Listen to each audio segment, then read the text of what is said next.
The weight of dreams. The afternoon sun slanted through Jake's bedroom curtains, casting long shadows across the chaos that had become his sanctuary of avoidance. Crumpled papers littered the floor like fallen dreams, each one a half-started project, an abandoned assignment, a whisper of what could have been. His art supplies lay scattered across his desk, expensive watercolors his parents had bought with such hope, now gathering dust beside empty coffee cups and forgotten promises. Jake stirred beneath his tangled sheets, his phone buzzing insistently on the nightstand. 3:47 p.m. His heart lurched as reality crashed down like a cold wave. The portfolio, the art school application, the deadline that had passed while he'd chosen sleep over his future. Again, he pressed his face into his pillow, feeling the familiar weight of self-loathing settle on his chest like a stone. "I'm such a failure," he whispered to the empty room, his voice muffled and broken. This was his patterned grand dreams, painted in brilliant colors, followed by the gray wash of procrastination that dulled everything to nothing. A gentle knock interrupted his spiral of despair. Jake, his grandfather Henry's voice carried the warmth of coffee and infinite patience. The door opened slowly, and Jake felt the mattress dip as his grandfather sat beside him. "I missed it, Grandpa." Jake's voice cracked. "The deadline. I had months, and I couldn't make myself do it." Henry's weathered hand rested on Jake's shoulder with the weight of someone who had weathered many storms. "Tell me, son, what is the heaviest thing in this room?" Jake lifted his head, confused. "I don't know. My dresser." "No, Jake." Henry's eyes twinkled with ancient wisdom. "The heaviest thing here is the weight of your dreams deferred. But I have something that might help." He paused, studying Jake's tear-stained face. "One small habit. Your bed. Nothing more, nothing less. Can you do this for me?" Jake almost laughed at the absurdity. His life was falling apart, and his grandfather wanted him to make his bed. But something in those knowing eyes made him nod, not understanding that this moment would become the pivot point of his entire life. The reluctant beginning, the first morning, arrived with Jake's alarm screaming at 6:30 a.m., a sound that felt like nails against his soul. He slapped the snooze button 3 times before remembering his grandfather's words. Through bleary eyes, he stared at his unmade bed, a landscape of twisted sheets and scattered pillows that perfectly mirrored the chaos in his mind. "This is stupid," he muttered, but something deeper than logic made his hands reach for the corners of his sheet. His movements were clumsy, frustrated, like a child forced to clean up toys he'd rather leave scattered. The fitted sheet refused to cooperate, snapping back with elastic defiance. He cursed under his breath, then felt ashamed for cursing at a bed. Day 3 brought rebellion. Jake lay in bed for 20 minutes, staring at the ceiling, his body heavy with the familiar gravitational pull of avoidance. "Why does this matter?" he asked the empty room. His phone buzzed with notifications, friends posting perfectly curated lives while his remained a beautiful disaster. The comparison stung, but he forced himself upright, his hands trembling slightly as he smoothed the comforter. By day 7, something shifted almost imperceptibly. The act became less about the bed and more about the moment, that quiet space between sleep and the world's demands, where he could prove to himself that he was capable of one small promise kept. His movements grew more fluid, almost meditative. He began to notice details, the way morning light caught the dust motes dancing above his pillow, the satisfaction of corners tucked just so. The breakthrough came on day 12. Jake woke naturally, without the violent assault of his alarm, and found himself making the bed before the thought even formed. His hands moved with unexpected grace, and for the first time in months, he felt something foreign, yet familiar, pride. Not the grand, performative pride of big achievements, but something quieter, more intimate. Standing back, Jake surveyed his small victory. The bed looked modest, unremarkable, but in that moment it felt like a fortress against the chaos that had ruled his life.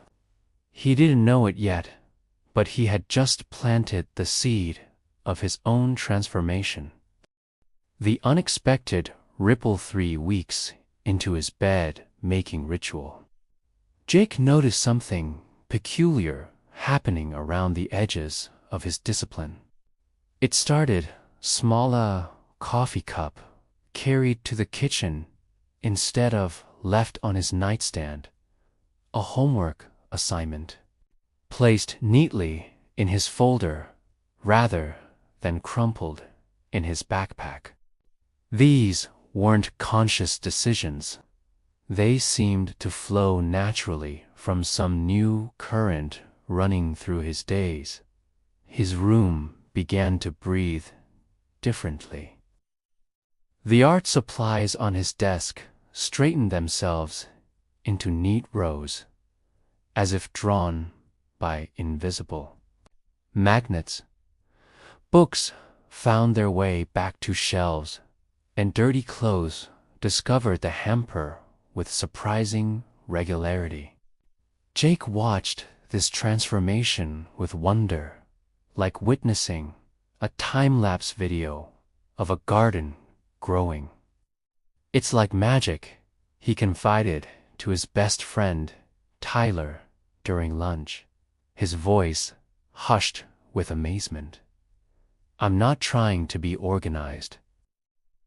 Just ... happening." And instead of his usual mental fog, Jake found himself actually listening. His hand moved across his notebook, creating neat diagrams that would have been impossible just weeks before. The same focus that had learned to smooth sheets now smoothed the wrinkles in his attention. That evening, Jake sat at his desk and did something unprecedented. He opened his sketchpad. 4 months it had remained closed, a silent accusation of his creative paralysis.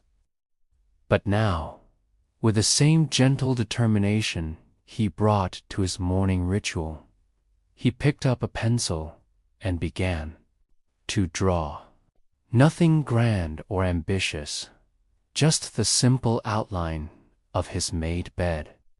The way morning light had caught the fabric that morning. The drawing was imperfect, tentative, but it was finished. Jake stared at it with tears in his eyes, understanding, for the first time, what his grandfather had known all along. The bed was never about the bed. It was about proving to himself, one small act at a time, that he was someone who could begin things and see them through. He turned to a fresh page and began sketching his grandfather's hands, the ones that had guided him toward this quiet revolution. The momentum built 2 months into his transformation. Jake faced his first real test. The morning arrived, gray and heavy, matching his mood perfectly. He'd received a rejection letter from his dream internship the night before, and the familiar demons of self-doubt came rushing back like a flood through broken levees. He lay in bed, staring at the ceiling, feeling the old gravitational pull of despair. His unmade bed seemed to mock him, a symbol of all the small efforts that led nowhere, all the tiny victories that meant nothing in the face of real failure. But his hands moved anyway, almost against his will.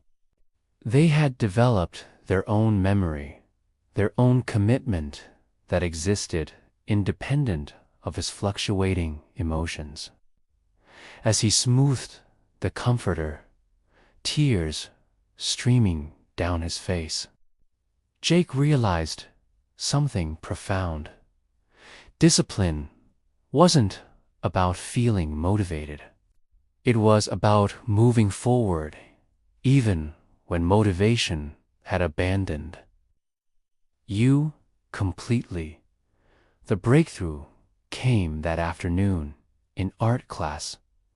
Miss Johnson assigned a project on personal transformation, and while his classmates groaned about the abstract concept, Jake felt something click into place.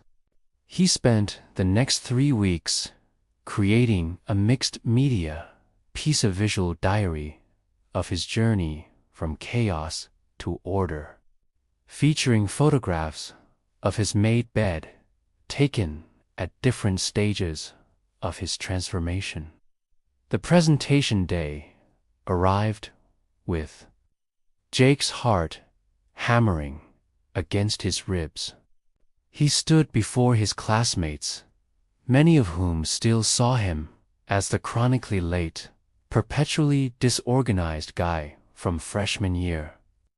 But as he shared his story, the bad, the ripple effect, the quiet revolution, something magical happened in the room. His classmate, Marcus, star athlete and chronic perfectionist, raised his hand. "I've been having panic attacks about college applications," he admitted, his voice barely audible. "Maybe I could try something small like that." Jake watched as his story sparked something in others, realizing that his grandfather's wisdom had prepared him not just for personal transformation, but for sharing that transformation with the world. That night, he started a simple blog called Small Beginnings, documenting his daily habits and their unexpected consequences. The transformed life 6 months after that first reluctant morning. Jake stood in his transformed bedroom, but he was no longer the same boy who had once hidden beneath tangled sheets. The change was evident in everything: his posture straighter, his eyes clearer, his movements purposeful, yet unhurried. He had learned to carry himself like someone who kept promises, especially the ones made to himself. His blog had grown organically, drawing readers from around the world who resonated with his message of small, consistent change. Comments poured in from teenagers struggling with depression, adults trapped in cycles of procrastination, parents trying to model better habits for their children.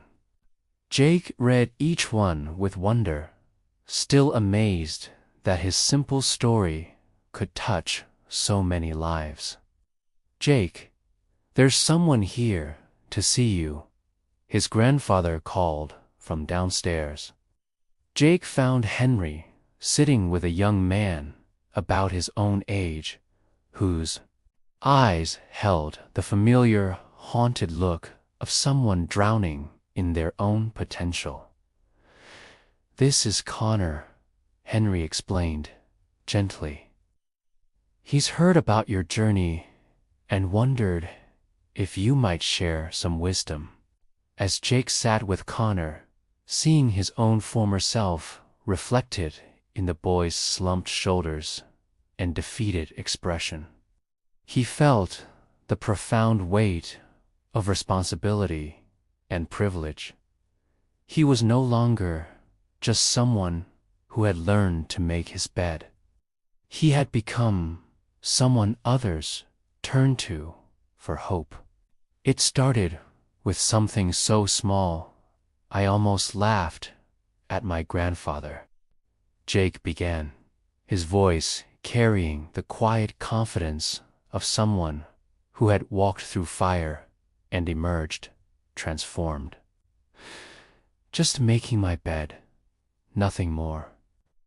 Later that evening, Jake stood before his perfectly made bed, not perfect in its appearance, but perfect in its consistency. Tomorrow would mark day 184 of his unbroken streak, but the numbers had long since ceased to matter. What mattered was the boy who looked back at him from the mirror, someone he finally recognized, someone he could finally respect. He opened his laptop and began typing his latest blog post. Big changes don't start with big actions. They start with small, consistent habits that whisper to your soul that you are someone who can be trusted with bigger dreams.